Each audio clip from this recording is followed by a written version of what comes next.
과거의 항해는 끝나가지만 인류의 내면을 향한 탐험은 이제 막 시작되었습니다.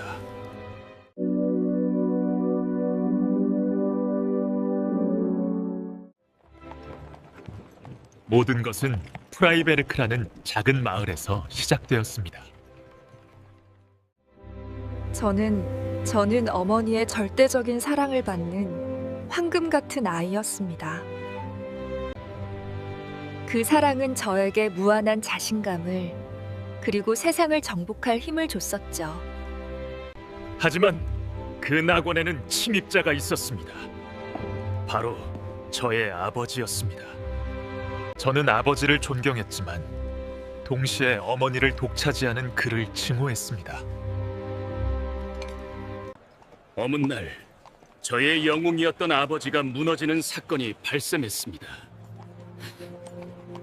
거친 고함 소리와 함께 아버지의 몸자가 진흙탕에 처박혔습니다. 저는 아버지가 맞서 싸우길 기대했습니다. 제 손을 잡은 그의 손에 힘이 들어갈 바랬죠. 하지만 아버지는 조여히 모자를 주워 털고는 인도로 비켜셨습니다. 그날 거대한 산 같았던 아버지는 한없이 자라졌습니다. 저의 수치심은 깊은 상처로 남았습니다. 저는 다짐했습니다. 지식으로 세상에 복수하겠다고 말입니다. 가족들은 저를 위해 촛불을 아건고 저는 특권층처럼 군림하면서 공부에 매진했습니다. 제 벗으로 태어난 동생이 죽었을 때 저는 슬프보다는 무찬 안도감을 느꼈습니다. 그 안도감은 평생 저를 따라다다는 죄책감의 씨앗이 되었습니다. 저는 의학도가 되었습니다. 과학만이 저를 구원할 유일한 진리라고 믿었습니다. 눈에 보이지 않는 진실을 잡기 위해나 저는 수백 마리의 생물을 해부하면 집착했습니다. 하지만 차가운 해부학적 지식만으로는 인간의 고통을 설명할 수 없었습니다.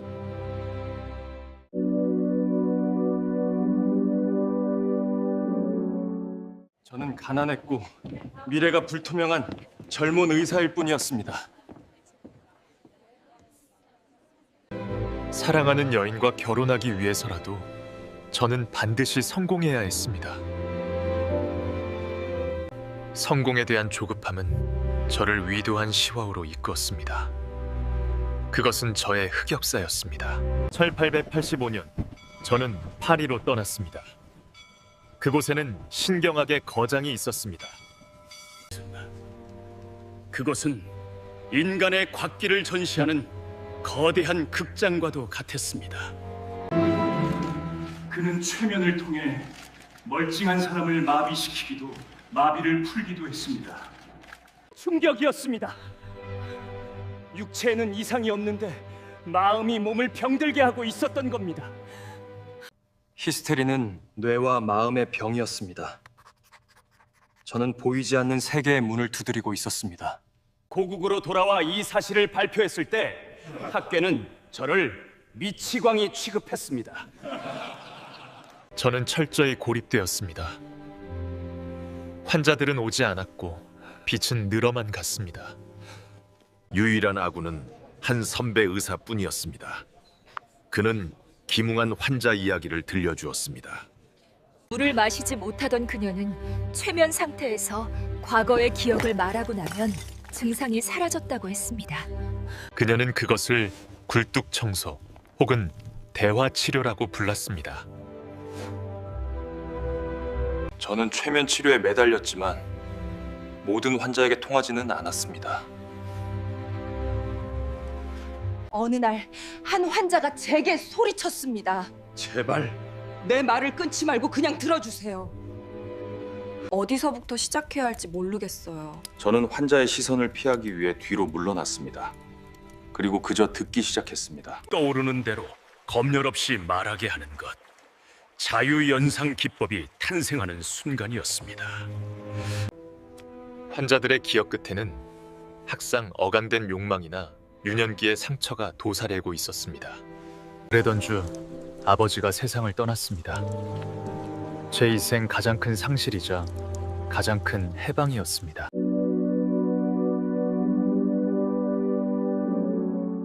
아버지의 사망 이후는 저는 깊을 우울과 알 수 없는 불안에 시달렸습니다. 저는 저 자신을 환자로 삼기로 했습니다. 매일 밤 저의 꿈을 해부하기 시작했습니다. 그는 무의미한 뇌의 활동이 아니었습니다. 그것은 무의식이 보내는 암호문이었습니다. 저는 꿈속에서 치료하지 못한 환자에게 죄책감을 느끼고 있었습니다. 하지만 꿈은 제 책임이 아니라고 말해주고 있었습니다. 즉, 나의 소원을 들어준 것이었던 겁니다. 유레카. 꿈은 어강된 소어의 위장된 성취입니다. 저는 기억의 심연으로 더 깊이 내려갔습니다. 그리고 그곳에서 어린 시절의 저를 만났습니다. 어머니를 향한 사랑, 아버지를 향한 적대감. 저는 고전 비극에서 그 이름을 따왔습니다. 오이디피스 코플렉스. 이것이 인간 성장의 가장 고통스럽고 핵심적인 관문임을 꿰닫습니다. 저는 미친 듯이 썼습니다. 저의 치부, 저의 수치스러운 꿈까지 모두 세상에 공개하기로 심했습니다. 이 책은 저 자신의 내면을 향한 처절한 탐험 기록이었습니다.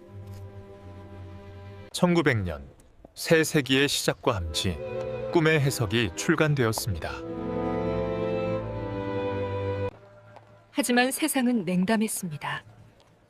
초판 600부를 팔는데 무려 8년이 갔렸죠.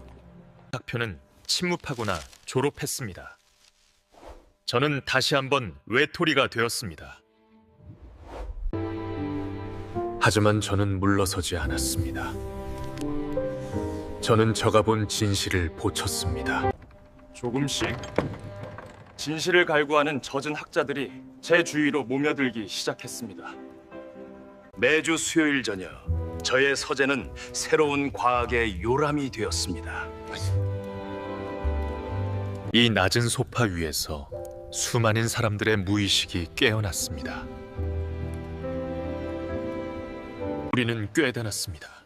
의식은 빙산의 일각일 뿐 우대를 지배하는 것은 물벗의 거대한 무의식이라는 것을요.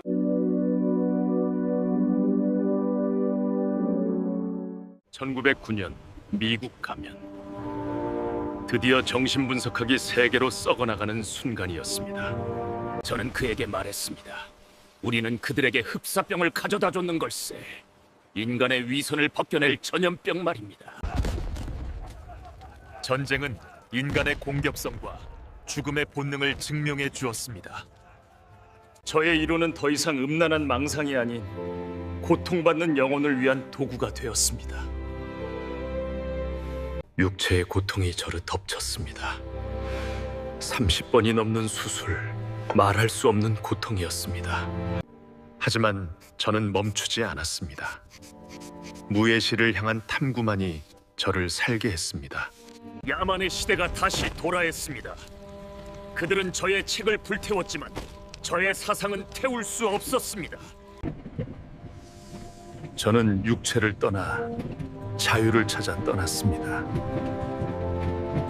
어느 날 트라우마, 나르시시즘, 콤플렉스 같은 단어는 일상이 되었습니다. 예술, 문학, 영화 등 저의 이론은 20세기 문화의 혈관을 타고 흐립니다. 사람들은 묻습니다. 당신의 이론은 다 틀린 것이 아니냐고. 그럴지도 모릅니다. 저는 지도를 그렸을 뿐 그 땅을 모두 정복한 것은 아니니까요. 하지만 이것 하나만은 기억하십시오.